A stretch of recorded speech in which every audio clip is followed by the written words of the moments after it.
So once you know, it's not advisable. We don't, until unless we know that the patient has got a history of allergy. We normally don't go for a patch test. We normally do a skin test and go ahead with that. But yes, it is. If you have a patient who's got a history of allergies, yes, you need to get a patch test done. You need to refer him to a center where the patch test facilities are available and get it done from a concerned physician.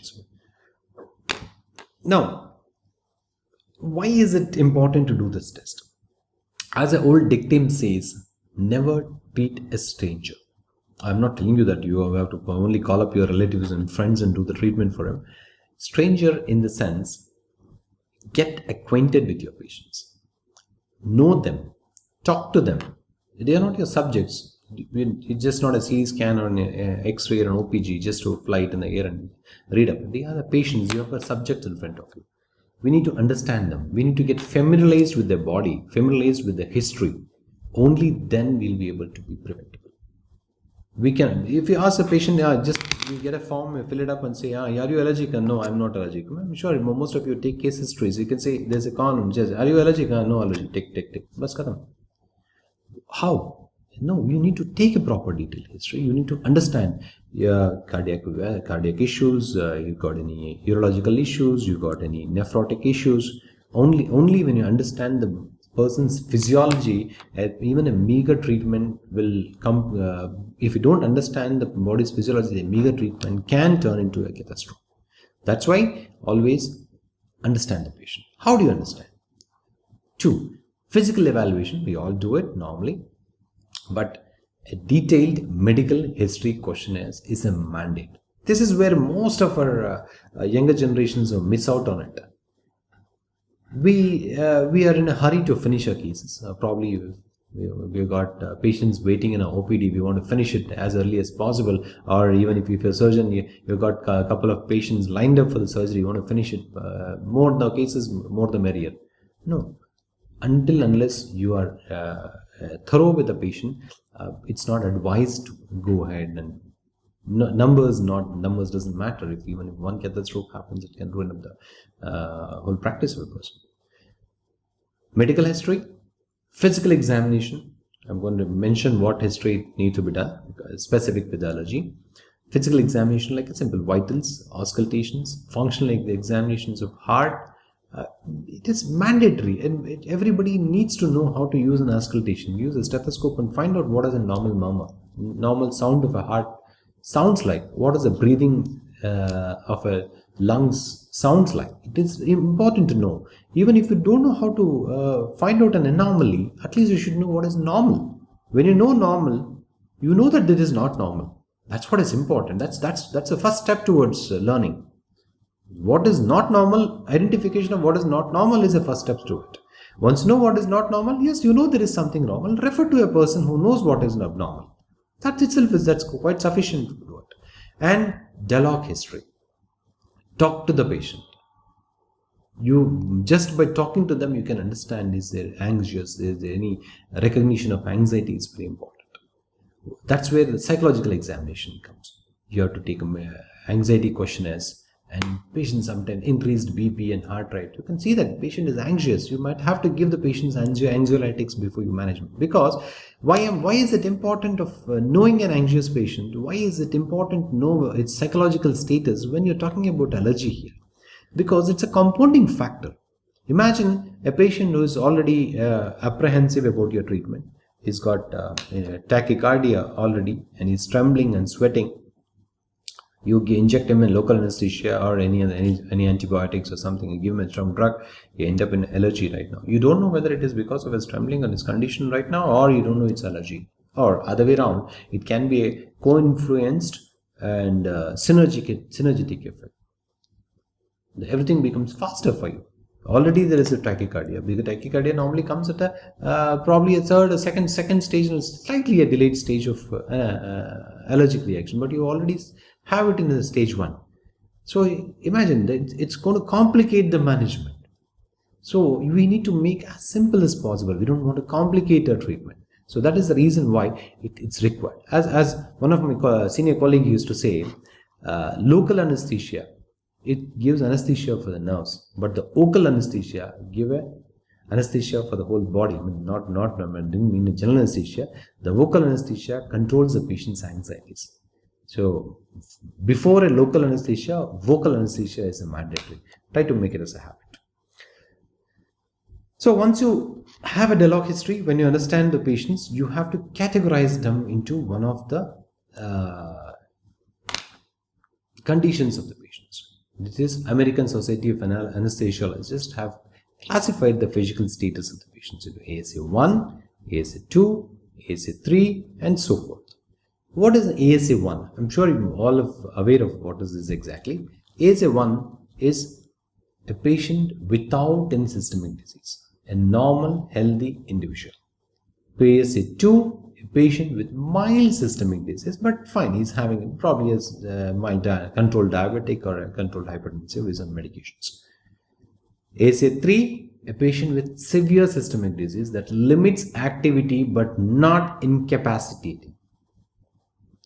He's got diabetes, he's got blood pressure, but he does normal activity. And it's not stopping him to do anything. So it's the disease that limits the activity. But he cannot climb 10 flights, or he cannot do a marathon. But he can do normal activities. ASA4, a patient with incapacitating systemic disease, constant life threat. He cannot even stay. If your clinic or if your hospital, your chamber is in first floor, he cannot even climb one floor. Type 4. Type 5. A morbid patient, not expected to survive 24 hours. Very critical patient. You don't have to explain this. We cannot survive for 24 hours. Very severe patients. Type 6 is clinically dead. There's nothing much to be done. You can harvest organs if it is required from the patient. ASAE is an emergency variety. Normally, we don't know what is the condition. Patient emergence in emergency, but it usually comes in emergency situation. We don't want to end up in emergency ASAE all the times, because the patient came to you talking. In a dental practice, no emergency. ASA5 and ASA6 normally doesn't come. If a patient comes to you, say, I wanted a root canal done, I want a tooth to be pulled out, means he's coming and talking to you. He's neither in ASA1, ASA2, or ASA3. So you cannot say it's ASA3. ASAE is normally not applicable for a routine outpatient management of the patients. Now, coming to the history part. What all we are supposed to do? We have to have a DEL-NOC history with the patient. Ask him, are you having sinus problems? Why is sinus problem? Because runny nose, the patient, the commoners normally say, I have a sinus. They never say runny nose. They say, I have a sinus problem. It can indicate that probably is having an allergic rhinitis, allergy. You have to be a little cautious and check out what sort of allergy, when it happens, what seasonal, is it a hay fever, or is it a dust allergy? So it needs to be more inquisitive and take out the history as much as possible. And do you have any asthma, tuberculosis, emphysema, lung diseases? All these needs to be checked on, because it's a pre-existing condition, can decapacitate the patient if there is any untoward happening in the patient. Allergy to food, drugs, medications, and even latex for the matter, gloves. You are wearing a gloves and putting a gloved hand into the mouth, or even if surgery, you're wearing the patient doing a surgery with a gloved hand. So you might not be allergic to latex. The patient can be allergic to latex. That needs to be checked out. If the drug, what drug is allergic? If he knows, make a note of it. And if you know the drug, ask him how much. Is it 1 injection, 1 tablet, 2 tablet? What is the amount which is causing it? And ask him about the past dental history. Have you undergone any surgeries, any dental procedures? If it's so, any vasoconstrictors, anything can be used. Or local anesthesia. Is the local anesthesia was used? Which sort of local anesthesia was used? Try to, because we have a normal tendency to know that patient is a layman. He is not medically qualified. They don't know anything. But trust me, 7 out of 10 patients, they know more medical latest updates than most of our clinicians. I'm telling you from my practice there. They come up with a lot of situations, scenarios, and a lot of options. You don't have to explain to them the option. They know that thanks to the internet and smartphones, most of the patients are well educated even before they come into your outpatient department. So ask them. They have answers for you. But the only thing is, you should know what to ask so you can elicit the answers from them. And Once, if they have any history of allergy, ask them what medications were then, what was the time sequence, what happened, and what all happened. They might explain to you until the last part. There is loss of consciousness if they had. Check out if they had any seizures, any respiratory distress, and anything done. And if a patient gives a history, ask him what treatments were done. If not, check for the records. Most of the patients, like a brace in the shown in the picture here, they might be carrying a braces that I am allergic, I am epileptic. They might be having a braces also. And if it is required, once you check it out, if you're not eliciting the trick, ask for the consultant's phone number, talk to the physician. You might get a better history if you talk to the physician to find out if really it was a serious. Because most of the physicians, if you have any catastrophe like this, an anaphylaxis or any allergic reaction, they do remember. It's not that we don't remember. Yes, 3 months ago a patient had come. Yes, he had an episode. Yeah. We had to do a tracheostomy for him. Yes. We had to admit him. We had to intubate him. They come up with. They might not remember. See, it's difficult to remember the whole scenario, but because in a scenario like India, we don't have a personalized physician, so we keep, because the most of the patients they keep doing in physician shopping. They keep changing the doctors. So you don't expect a physician to answer the whole thing, but definitely in untoward things like that, most of the physicians, they do remember, and you can contact them and they'll get back to you with answers. So, coming back specifically for dental practice, the most allergies to local anesthesia is what we normally read about it when you read about local anesthesias. The effective dental care should be avoided if any of the allergen tests performed turns out to be positive. Elective dental procedures, except for emergencies, not required. You're not supposed to do it. Any histories of allergies like that. If needs to be done, yes, we have to do a skin test. Means you have to give a subdermal injection of subcuticular injection of local anesthesia and find out if wheel and flare injection is coming on that. And in case of emergency, like you need to do probably a trauma or an acute pulpitis which needs an extraction or a root canal or any emergency for that matter, it needs to be bleeding, something like that. If it is, have a time, get a medical consultation to rule out any allergen, nor take the patient to a general anesthesia. Avoid local anesthetics, take the patient to general anesthesia for the same procedure, because I'm not telling general anesthesia is not safe, but it might be. There's some drugs might be allergic to it, but you have a better control of the body in a general anesthesia. Patient is intubated, you have a better control of the patient. You can, because airway is a catastrophe. Airway. Once you secure an airway and the cardiac, your physicians and anesthetists are qualified enough to treat the arrhythmias and prevent. That will be a preventable disease. You don't end up in a scenario where you're going to lose the patient on the table.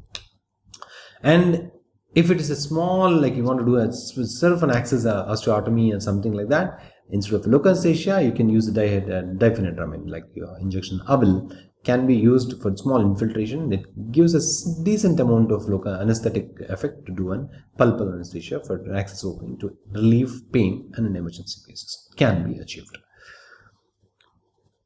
In spite of this, if an allergic reaction sets in, mind you, airway, breathing, circulation. So I'm not going in detail of it because I'm sure you're all aware of it, or it might be a class for another session there. Emergencies: A, airway; B, breathing; C, circulation. This needs to be maintained.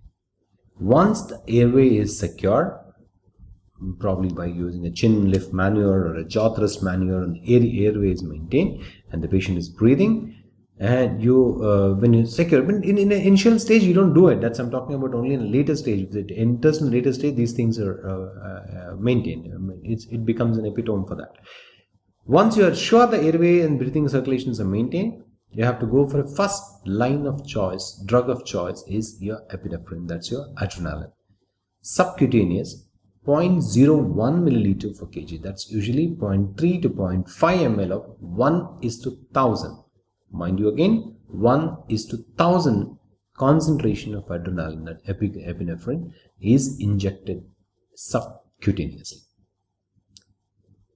1:1000. That's a catchword here. It's because we, as a dentist, we all know 1 is to 1 lakh, 1 is to 80,000, 1 is to 2,000. That's what the concentrations that we use in local anesthesia. But in a management of allergy and anaphylaxis, it is 1 is to 1,000. That's a take-home message for you.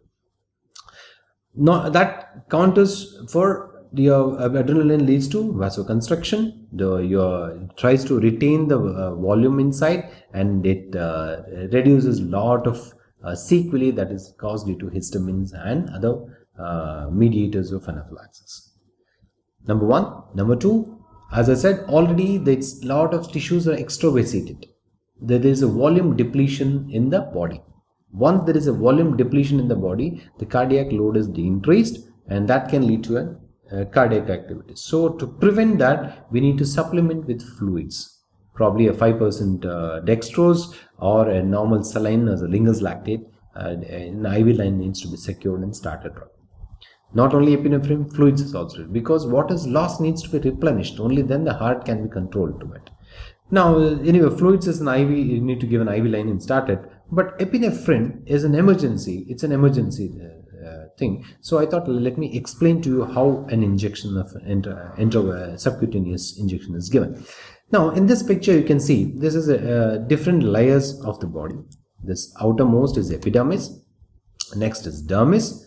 The yellow thing is subcutaneous tissues. And the last, the blue, is the muscle in this picture.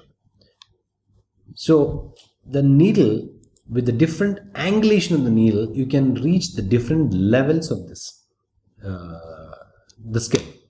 If you keep it 90 degree, means you're going for the in-depth penetration. Normally the intramuscular, when you do a deltoid or even a gluteus, normally we have to inject 90 degrees to reach the depth of the muscle, so that you can deposit the injection or the drug deep into the muscle. On the contrary, in the subcutaneous, you are supposed to make an angulation of 45 degrees, and intravenous 25 degrees, and intradermal, that is very superficial, like in your test dose. Intradermal, we normally give it as 10 to 15 degrees. So we just implant it in the skin test. What we did, we do an intradermal injections. Then this is how you normally hold the syringes in different injection patterns, so that you get an achievable angle, so you can deposit the drug in the area of your interest. To make it easy, you normally pinch it. You take a skin, you can pinch the thing, but you are supposed to pinch it gently, you can't take a deeper pinch. And when you take a deeper pinch and pull it, you can pick up the muscles. You can see in the second picture that the muscles are getting pulled up. Once the muscles are getting pulled up, even the 45 degrees end up giving an injection in the intramuscular, but not the subcutaneous injection. The subcutaneous, a gentle holding of the tissues, a fold, and at a 45 degree angulation, you can see this in the picture here, gently at a 45 degree, you can see you're depositing the drug in the subcutaneous tissues. So what do we inject? 0.3 to 0.5 ml of 1:1000 epinephrine.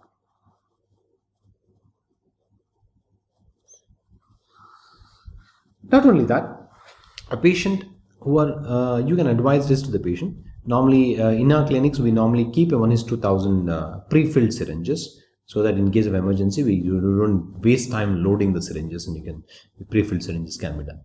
Also, you get an auto injectors of adrenaline. This is just like an you did insulin auto injectors. You get it, just put it on subcutaneous or intradermal injections. Similarly, adrenaline auto injectors are also available. A patient who had a history of previous allergies or anaphylaxis or anything like that, it is advisable for them to carry with themselves an auto injectors also.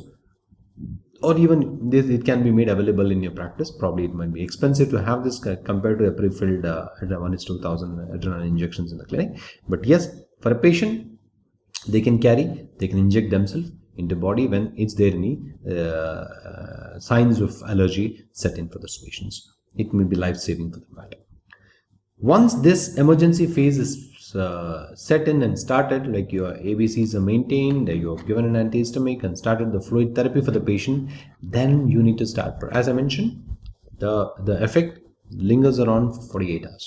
So antihistamines, most of the biggest culprit for most of the things which happen in anaphylaxis is histamine. So antihistamines are supposed to be given immediately as a second line of drug. Normally, a cetirizine or a diphenhydramine can be given either orally or intramuscularly, or depending on the severity. If the patient is unconscious, you can give intramuscular or intravenous at the dose of 1 milligrams per kg body weight. It's approximately 50 milligrams. Every 6 hourly, the patient has to be given to it. And to prevent the widespread inflammation set in, so I told you neutrophils and monocytes take in the inflammation. To reduce that part and to prevent the platelet activation due to the inflammation, you would have to give even steroids. A methylprednisolone of 125 milligrams or 0.25 to 1 grams of hydrocortisone IV can be given to the patients. And if there is any bronchospasm, you need to give a salbutamol or aminophylline over 20 minutes to make sure get adequate bronchodilation, and it helps in the breathing for the patients. To summarize the management here, the patient with one of the following, itchy, raggy, swelling and wheezing, you have to consider any allergic reaction. Stop the allergic reaction. Don't expose the patient for more allergic contents.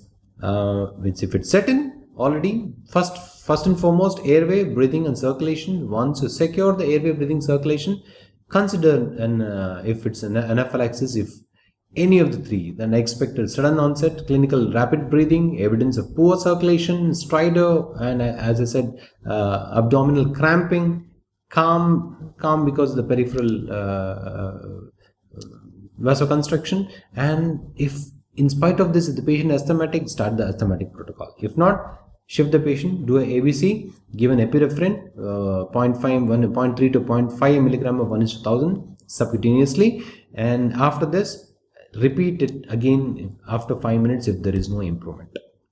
Take care. And apart from this, you have to give a bronchodilators like salbutamol or aminophylline. You can either give as in roto inhalers or even a spacer based, or even nebulizations can also be given to the patient. After all this, you have to call for an emergency services to prevent, and the patient needs to be admitted and monitored for the next 48 hours to make sure no other sequelae of the scene remains. So if the cardiac event happens, you have to set in the emergency CPR protocol, check for the vitals, check for the breathings, start giving rescue breathings and perform CPR, which I am not going to explain in this talk right now. You need to do cardiac compressions and breathing for the patients, and you have to turn him on one side once he regains his consciousness, because he still have bronchospasm and responses is low. There might be chance of aspiration of saliva and the oral cavity contents. That needs to be taken care of. Okay, next about the management on a dental chair or in your practice. But for a theoretical concern or a part of you, there is other management modalities includes immunotherapy, that is hyposensitization of the allergen. How they do is they do a regular injections of allergens at the very low doses to resensitize the patient in a longer duration, so that he'll be less immunoresponse to the allergen. And in increasing the level increasing the level of IgE level over a long period of time, that increased level of IgE will be adding a protective for the patient, so that it decreases IgE response to the patient. That's how it works over a period of time. That's called immunotherapy. Means you're replacing or you're activating more of immunoglobulin G level in the body, so that when an allergen comes, the IgE response comes down. That's where the typical shift of immune from setting up an anaphylaxis will be prevented. And other modalities include approaches specific therapy. Allergen is peptides. You can have an allergens peptides primary sequence can be used to stimulate the T cells, and recombinant allergens. If you know an allergen, specific allergen that needs to be used, like for example, if somebody needs to be given in local anesthesia or any specific drug needs to be given, you need to use a recombinant material of the same drug, which is of less allergic potential compared to the non-recombinant or a freely available drug can be used. And Non-specific therapies include recombinant solutions of interleukin-4 receptors can block the activities of IG4. So you can take an interleukin-4 receptors as recombinant solutions can be injected to the patient, which blocks the activity of interleukin-4, and it also modifies the interleukins of interleukin-10, whereby the thymic cells, the T lymphocytes, won't get activated. Once the T lymphocytes are not getting activated, means there is no IgE getting stimulated. When there is no IgE getting stimulated, there is no attachment of IgE onto the mast cells, there is no activation of allergen, and there is no release of chemical mediators for the allergy in that passing. That's how the newer treatment or recombinant technology can be used in the management.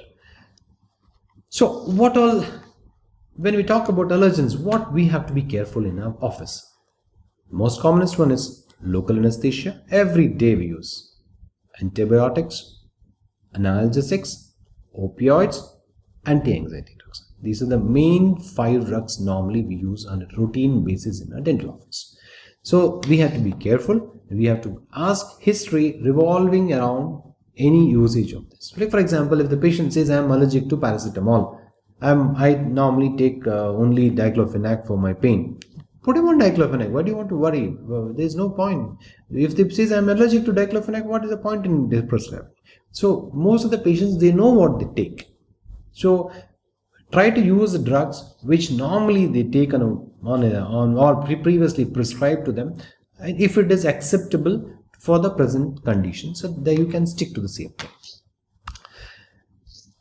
Antibiotics like penicillin, cephalosporin, tetracycline, sulfonamides are known to cause allergies. So a specific history needs to be revolving around that. And local anesthetics, esters are known to cause. Nowadays anyway we don't use much of esters, but yes, methylparaben, this is one thing which we all know. Methylparaben leads to allergic reactions in local anesthesia. But mind you, this chart depicts you that in 1984 itself, you can see the both with and without vasoconstrictor local anesthesia is free of methylparaben. Nowadays we don't get local anesthesia with methylparaben. We use all paraben free local anesthetics, so we don't have to worry about in a day-to-day patient. But still the patient can be allergic to any other thing. You might be allergic to local anesthetic molecule per se, you can be allergic to methyl bisulfate. So if any doubt, you can do a skin test before proceeding giving a complete blockage for the patient. And if at all, if the patient is known to have gives a history of allergy to any of the drugs, like penicillin's allergics, you cannot put him on amoxicillin. You might have to shift out to erythromycin for the patient. Or analgesics, aspirin allergy, can shift him to acetaminophen or diclofenac, or NSAIDs can be given. And sedative opioids, normally not recommended in most of our practices, but yes, if the patient is allergic to it, you can use diazepam, itrolazone, and hydroxyzine can be given to the patients. Acrylic, this is one which we normally use in RPDs, and we do it if the patient is allergic to methyl methacrylate. That's your acrylic component which we use in fabrication of most of the dentures. Avoid if possible methyl methacrylate. We can make a cast partial dentures for that matter. We don't need to do acrylic dentures, you can avoid it. But if avoidance is impossible, like probably because of economical reasons or whatever reasons for that, within obturator or whatever, in that cases, instead of a cold cure, it's better to use a heat cure acrylic, because heat cure acrylic has less allergic potential compared to a cold cure. Now coming to the end, take home message is prevention is better than cure. Understand the disease. I hope I'm able to give you a brief insight about the allergies and anaphylaxis in particular. And so knowledge of allergies and hypersensitivity, its prevention and management is very, very epitome. Only when you have a knowledge of what's it, when you know what is it, then you expect what is it, then the questions in the history form comes out. Ask for them. Even a simple food allergy, a drug allergy, any reactions to any subject, any allergies amongst the families, all histories needs to be elicited. The important thing is we never treat a stranger. Get familiarized with them, understand in and out of the patient, not only his dental problems, not only his presenting problems. You have to take a complete history. Spend 5 minutes. And as I said, vocal anesthesia has got more effective compared to just a simple local anesthesia. And know the substitutes if the patient is known allergic, like antibiotics and local anesthesia, which I just mentioned in the previous slides. It's always, you should know, you should have a backup armamentarium. You can't say you're allergic to local anesthesia, boss, I can't treat you, you have to leave my clinic. No, you cannot say that. You have to have an answer. How can I manage the patient who doesn't have it? Okay, with this, thank you. I hope you were able to get some information about anaphylaxis. Thank you. Have a nice day.